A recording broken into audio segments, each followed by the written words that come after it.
Oh, definitely. Yep. Oh yeah, for sure. Yeah, that's not too bad. No way. Yes. Ooh, brain food. Yep, definitely. Nope, no way. Not if I want to walk tomorrow. Oh, no. Not gonna happen. Yes. Yum, yum, yum, yum, yum. Maybe a little salty, but that looks good. Yummy. Hi, I'm Cliff, and this is Life with MS. Let's get going. So the tropical storm just passed by here in North Carolina, and it has been a wet and windy and wild day. Yesterday was even crazier. I had an MS flare-up that left me barely walking. It was nuts, and it was really frustrating. If you've had it, you know exactly what I'm talking about. Anyway, what caused that flare? I'm not really sure, but I have my suspicions based on my experiences. And I'm going to share those suspicions with you now. However, before we get started, I am not a doctor. I am not a healthcare worker. I'm none of that stuff. I'm a bald dude on YouTube with MS. So everything I'm going to talk about is just my experience. Don't take it as gospel for fixing MS. I am someone who's had MS for a very long time, and these are all my experiences. This video could also be for someone who has MS and wants to share their knowledge down below in the comment section after they see what I have to say. Please do. When we share, we win. We all have a lot of knowledge. And maybe this video is for someone who hasn't been diagnosed yet, but you suspect you might have MS and you're going down that journey road and you're trying to find as much information as you can. And YouTube is a great place to get personal, first-hand experiences from people living with MS about what they've gone through. It's where I learned a lot of my stuff before I got my diagnosis. I find it as a great resource. Check your facts though. Not everybody knows what they're talking about, and that's including me, so don't take it as gospel like I said before. Talk to your doctor if you have real questions. Let's get this thing started. So today's topic, the top 5 things that I've identified contribute to an MS flare-up for me. Now, you may have heard that there are flare-ups and there are relapses, and there's a little bit of difference of opinion about the difference in the two. I'm going to read you what the research says online, and then I'm going to tell you about my experience of what I interpret the difference between a flare-up and what I interpret as the difference between a flare-up and a relapse. So first, the official documentation from Dr. Google. My search term was, what is the difference between an MS flare-up and a relapse? And Dr. Google showed up on time, thankfully, and wrote back, the term MS flare and relapse are often used interchangeably to describe a worsening of MS symptoms. Both refer to a period of increased inflammation in the central nervous system, leading to new symptoms or a worsening of existing ones. However, there are some nuances. Relapse. This term is often used more strictly to describe a new or worsening symptom that lasts for at least 24 hours and occurs at least 30 days after a previous relapse. Flare. This term might be used more broadly to describe any temporary worsening of symptoms, including those that are shorter in duration and not strictly meeting the criteria for a relapse. In essence, a relapse is specifically a type of flare-up. Both terms indicate a worsening of MS symptoms due to increased inflammation. And they say here, if you're experiencing new or worsening symptoms, it's important to consult with your healthcare provider to determine the cause and appropriate treatment.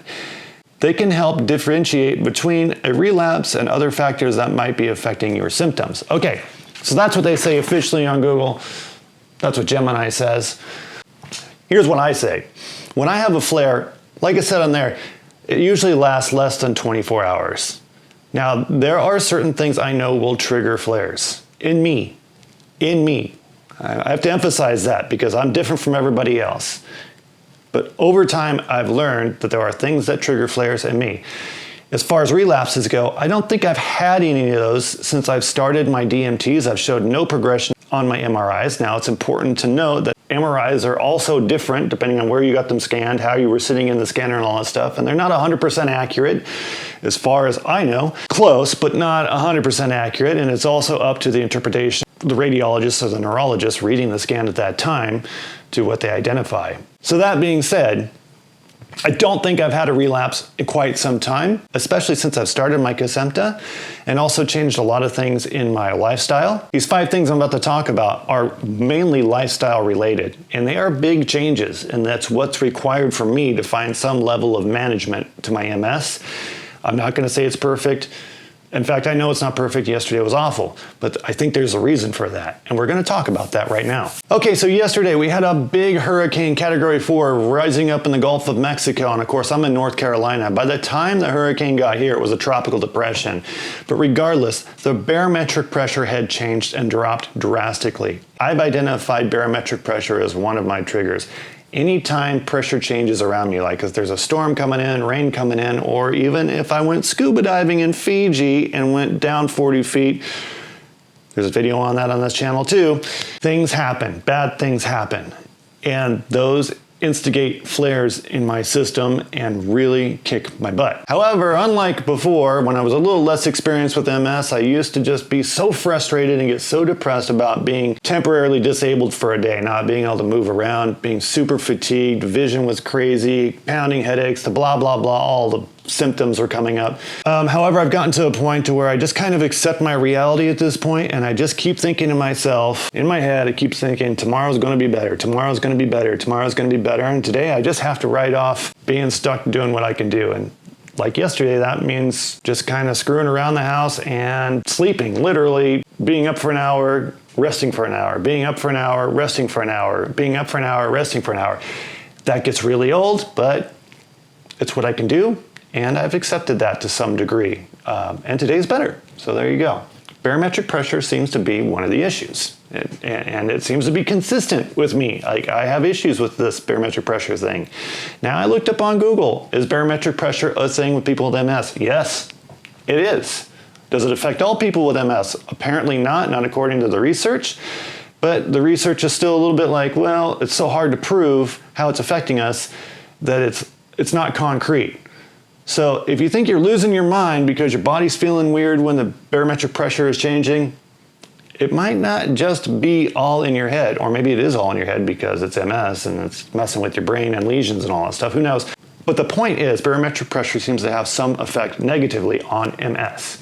So I'm laying around yesterday, I'm thinking about what are the 5 things that I've learned that help me manage my MS. And here they are. And they're not really in order of importance. They're just the top 5 things, and there's probably more if I think about them longer, but these 5 things would make this video long enough to where you wouldn't totally tune out if you haven't already. Number 5, food. Number 5, and I've got a list here because I wrote these down. My neurologist has always said a good heart diet is a good brain diet. What does he mean by that? Things that you would eat for a cardiovascular diet to improve your cardiovascular condition is also good for MS. I'm not a neurologist, I'm not a nutritionist. This is just stuff that I'm repeating that I've heard, and I may not be 100% correct on it, but number 5 is something that I know really works for me. So I'm going to share it with you. First of all, here's a list of things I do not eat because tried and true, they will make me feel terrible. It could be in 30 minutes, it could be in 3 hours, it could be the next day. But if I eat these things, I'm going to feel like crap. Processed sugars, candy, donuts, soda, pretty much anything that's available at a convenience store on a shelf that's not in the refrigerated section and has more than 5 things on the ingredients list and is wrapped in plastic, not something I'm going to touch, because time and time again, I've been in situations where I've had to eat that stuff for one reason or another, and it just tears me up and causes a flare. All kinds of flares. Different foods, like processed sugars, just really not only drain my energy because the inflammation creeps in, it's more than a sugar crash. It's like, in a sugar crash, you can sleep it off. This is like my legs start going numb, my body starts tingling, my vision starts fading. It's just like pouring gasoline on a fire that's already simmering. It's just not good. So processed sugars is something I stay away from. Time and time again, it has screwed me over, and I do my best to stay away from those. Number 2 on that list is processed meats, deli meats, stuff that comes in a package with a ton of preservatives or artificial coloring. Ooh, destroys me. those cause all kinds of issues. Now that's what I call the 5 to 6 hour thing. Like I don't really start feeling the effects of eating that garbage until 5 or 6 hours later. And of course there are instances when I can't avoid that kind of stuff and I just have to eat something or I'm just gonna pass out from lack of energy. I accept my fate at that point and I do it. What are some things other than like deli meats that are kind of in that category? Things like jerky bars, like Slim Jims, stuff like not just dry jerky, but like almost like a moist kind of jerky thing that has a lot of preservatives in it or fake flavors or colors. That's a no-no, but I do like me some actual all-natural, completely bone-dry jerky for some protein. Overly processed cheeses, and I'm gonna throw some cheese brands under the bus here because they just affect me. Those Baby Bell cheese wheels you find in the grocery store, the little waxy ones that come in a little bag, they're in the refrigerated section. I think, though I don't know, those are super processed and they make me feel like crap. That I do know. I will not eat those because I'm okay with some cheese, but if I eat those, man, it's just not long before I start having a flare. Milk heavy products, ice cream, which is like a milk heavy product with a ton of sugar in it, disaster. I'll eat a little bit every now and then just for celebrations like birthday parties and all that stuff because I don't want to be a buzzkill, but I won't eat a lot of it. I might have like a spoon or two, but that's it. I do not want to pay the price for eating that junk. And that will get me. Milky, sugary things and chocolate milk, oh, it would be the death of me with some of that stuff. So I don't touch that stuff. And the last one on this list of things I don't really eat, things I avoid, is starches that convert to really not good sugars like potato chips, things like Cheetos with tons of preservatives on them, super processed, starchy things, fried, whatever, yuck. They destroy me. Like they're so good when I start eating them, and then, but now I'm at a point where like when I'm eating them, I start getting depressed because I know I'm going to pay for it later, and it could be an hour, it could be 5 hours, it could be the next day, but it's coming for me, and so I don't touch those things if I can possibly avoid it. You know, there's always that starter chip. You know, Lay's says you can't eat just one, or maybe that's Fritos. I don't know. Anyway, you start eating, you're like, ooh, that's pretty good, and the next thing you know, you've eaten the whole bag. So, what do I eat to help keep things on the straight? And normally I would be remembering all this and not reading off this thing, but my flare was so bad yesterday, my memory's kind of crap. So I'm reading off this list. Is it keto or paleo? I don't know. I don't know what keto or paleo even is. I'll tell you what I do. And so I really enjoy fresh fruit. I love that stuff. Not frozen fruit, fresh fruit. For some reason, frozen fruit just doesn't work for me. It's not that it tears me up later. It's just that I don't like the taste of it. So if I can get fresh fruit, awesome. Fresh vegetables, awesome. Those are the things I love. Now, as far as proteins go, the things that don't affect me and actually help me quite a bit are things like a good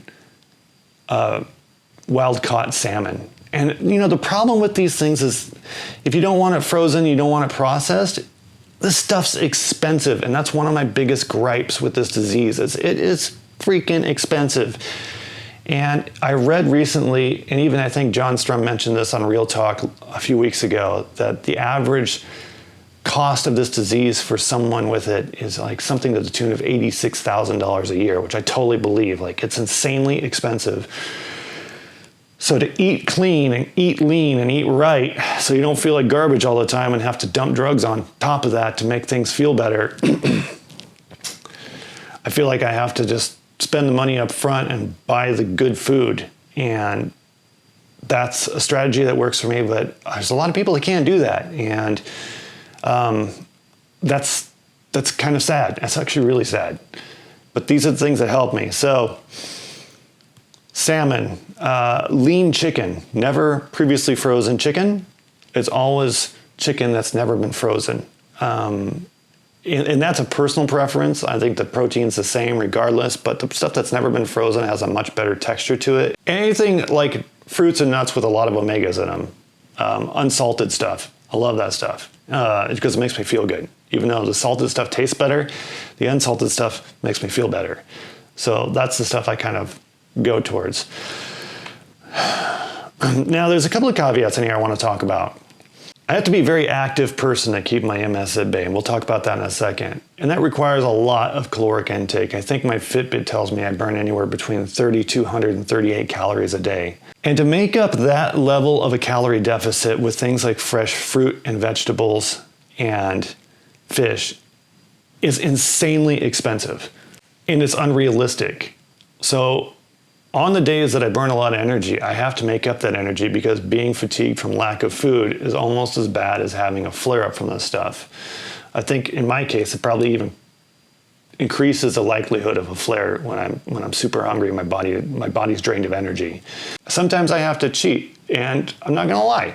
I'll sneak into the cabinet and grab an apple turnover that my son got for breakfast, and I'll eat that. And it's full of sugar, and it's super processed, and it's got a lot of refined wheat in it and all that stuff. But if I don't want to be up all night because my stomach is growling, I gotta eat something with a ton of calories in it. And I have to eat like an athlete. That's what I have to do. So I'm not innocent here, and I'm not preaching like, let's eat clean and let's be keto, or what's the other thing? Paleo or all that crap. No, there are times when I just have to grab what's available and stuff it down my throat, or I'm going to be starving in the middle of the night and I'll be waking up. And lack of sleep is another one that just flares me up like nobody's business. So let's move on. Yes, I eat garbage when I have to get the calories, because the stuff I mentioned will not provide enough calories to sustain life if I move around a lot. And I like to move around a lot. We'll talk about that too. Number 4, lack of sleep. Now I already touched on this because if I don't eat enough, I wake up in the middle of the night with just like this aggressive hunger that I have just got to fill, or I will be just rolling around with my stomach going, rah, rah, rah, rah. So I have to eat enough to keep me going through the night, because the lack of sleep will cause a flare like nobody's business. In fact, I think lack of sleep is actually responsible for most of my relapses that created lesions and damage to my neurological system. There was a time in my life where I was not getting a lot of sleep. I was working in aerospace and taking care of my newborn baby, and probably sleeping maybe 2 or 3 hours a night. And I would say probably most of my progression happened during that time. And I have identified sleep as something I have to take extremely serious. Like, I'm in bed at the same time every night. It doesn't matter if there's a hurricane coming. There was a hurricane coming last night. I was still in bed at the same time. And if I don't get a good night's sleep, the next day I'm going to feel like garbage like everybody else. The difference is it can lead to very bad things. The lack of sleep can result in a potential relapse. And that's just a chance I can't take at this point. 7 hours is too little. I got to be in the 8-hour mark. That's what works for me. And I just had to tell people around me as I got used to this pattern, like, if we're having a party here at the house, I'm like, at 9 o'clock, I'm shutting it down, you guys are leaving. Probably at 8:30, I'm shutting it down, and you guys are leaving. People my age are staying up to like 10 o'clock or 11 o'clock at night. No, they're out. And those are my boundaries. Because if I don't, the MS is coming, and it's coming back with a rage. And there are times when I don't sleep well because I have a ton of muscle spasms. And that brings me to point number 3, which is exercise. Lots and lots of exercise for me. I'm not saying this is for everybody. This is just for me. Over 5 years, I've refined my exercise regimen to figure out where I sleep the best, eat the best, and get the most rest, and still have time for other things. And I found my sweet spot, and this sounds ridiculous, is 10 to 15,000 steps a day. And that will allow me to sleep well at night. Now, I still spasm at night, I think. But the question is, and I don't have an answer to this, is do I sleep through the spasms because my body's just so exhausted from going 10 to 15,000 steps? Or do I not have spasms because I've gone 10 to 15,000 steps? I don't know. So either way, as long as I'm hitting that 10 to 15,000 steps a day, I'm pretty good. I'm gonna get a decent night's rest, and I'm not gonna have issues with the MS. And number 2 I had on here is barometric pressure. We already talked about that. I noticed that many years ago, but only recently really figured out that barometric pressure had a huge impact on me. And number 1, this is a biggie, low level or high level stress. Now, I worked in aerospace as my last job, super high stress job. It was destroying my body. Not only did I not get enough exercise or eat right or get enough sleep, which is like the combination, the trifecta of just destroying my body with MS. It was one of those jobs where I was so stressed out all the time that even when I would sleep, I would dream about all the stuff I had to do at work. I don't know if you've ever had that, but oh my gosh, it's crazy. It's like, that's like serious PTSD when you have a job that's that stressful. And for MS, that's like the perfect environment, for my MS at least, to progress. So my immune system was the weakest, and it was like, oh yeah, we're on fire now. Let's do this thing. And I got a lot of damage from my MS during that time at that job. It was pretty awful. So that taught me that like I needed to make lifestyle choices that limited my stress. Now, I can't have no stress. That's just not an option. I'm a dad. I'm a brother. I'm a husband. I'm a son. I have a lot of family obligations. And those family obligations have a lot of things around those. And I just can't shut down, but I have to be really clear on my boundaries and set my expectations with the people around me. Like, there are just things that they know I will and won't do. And it's not that I can't, it's that I won't, because I don't want to put myself in a situation where I'm giving my MS the upper hand. So, limiting my stress, plenty of exercise, plenty of sleep, eating right, those all help reduce the stress in my life. And that has really helped, I think, bring my flares to a minimum. So that's it. Those are the 5 elements that I really try to manage to help keep my flares and my relapses under control. Of course, there's probably 20 others that I don't know of right now that I haven't experienced yet, but those are the 5 that I know beyond a shadow of a doubt. I don't need clinical proof for this. I know affect me, affect my system. Anyway, I'm curious in what affects you. Share with the community down below in the comments. I'd love to hear it. Everybody would love to read about it. And for people out there exploring what's going on with their MS or learning to find out if they have MS, I hope this was valuable to you. I'm Cliff. This is Life with MS, and I'm out.